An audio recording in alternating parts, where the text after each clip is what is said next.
तो देखो स्टूडेंट जो माने इग्नोर छात्र अच्छा एवं जो माने ए डिसेम्बर रे एग्जाम देवाकू चाहूच बा एग्जाम देवाकू जाऊच तो से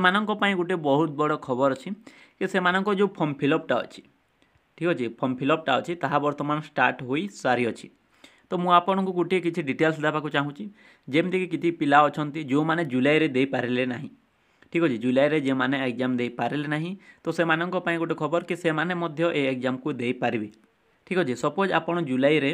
जुलाई 2023 रे आपन एडमिशन करथिले ठीक अच्छे एवं जुलाई 2024 रे आपणकर फास्ट सेमिस्टर बा फास्ट एग्जाम देवाक थिला किंतु आपण कोनोसी परिस्थिति रे एग्जाम टाकू फॉर्म फिलअप करि पारले नाही किंबा आपण एग्जाम टा दे पारले नाही ताहेले आपण एठारे फॉर्म फिलअप टा भरी निजर एग्जाम दे पारिबे। एवं जो मानकर सेकेंड ईयर थिला सपोज ए जुलाई 2024 रे सेकेंड ईयर रो एग्जाम देवार थिला ठीक अच्छे तो से माने फॉर्म फिलअप करेले नाही किंबा केतोटी एग्जाम देथिले एवं से सब्जेक्ट रे जदी फेल हो जाइछंती ताहेले मध्य आपण एथिरे फॉर्म फिलअप करी एग्जाम टाकू देई पारिबे। तो तार फीज कौन प्रोसीजरटा कौन अच्छी केते टंका देवाकू पड़िबो लास्ट डेटटा केबे अच्छी मो समस्त डिटेल्स आपन को कहूची वीडियोर शेष पर्यंत आपण रुहंतु ठीक अच्छे। तो चलंतु देखिबा कौन कौन तार प्रोसीजरटा अच्छी एवं देखंतु जो एग्जामटा अच्छी ताहा वर्तमान डिसेम्बर 2 रे स्टार्ट हो जिवो ठीक अच्छे डिसेम्बर 2 तारिख रे स्टार्ट हो जिवो एग्जामटा एवं देखंतु एठारे जो देछि डेटटा फॉर्म फिलअप रो डेटटा 9 सेप्टेम्बर रु 15 अक्टोबर पर्यंत ठीक अच्छे। यहाँ हूँ विदाउट लेट फीज तार माने जदि ए भितर जैसे आपण करुछंती ताहले कोनोसी एक्स्ट्रा फीज देवाकू पड़िबोनी केवल आपनको कोर्स पिछा फीज देवाकू पड़िबो। माने सपोज आपण 8टी सब्जेक्ट देबे ताहले 8ट सब्जेक्ट रो सब्जेक्ट पिछा 200 टंका हेले 1600 टंका लागिबो ठीक अच्छे। एवं सपोज आपण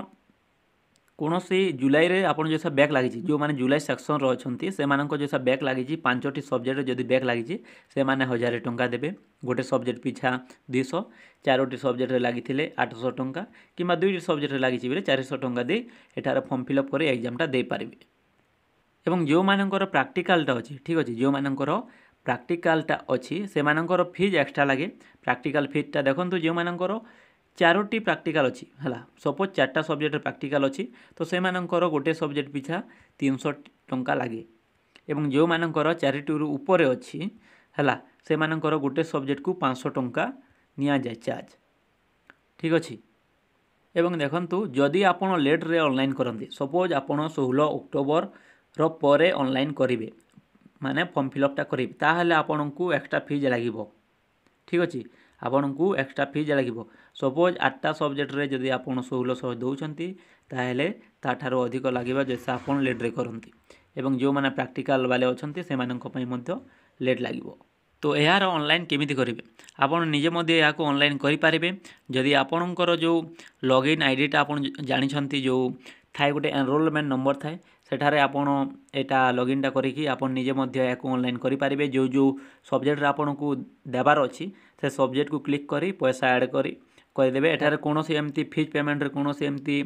प्रोसीजरटा फेल हुए ना यहाँ पूरा नॉर्मली होता है आप निजे मोबाइल रे करेंगे जदि आप जानी पारु नाहंती ताले आप कंप्यूटर सेंटर को जाइए जदि पाखरे कोनोसी अच्छी ताले सेठारे आप ऑनलाइन करें। मु नेक्स्ट वीडियो में बतेदेवी कि आप ऑनलाइन केमिति करेंगे है सब्जेक्ट को केमिति चूज करा जाए एवं पेमेंट केमिति करा जाए मु नेक्स्ट वीडियो रे आपन को पई नहीं आसीबी।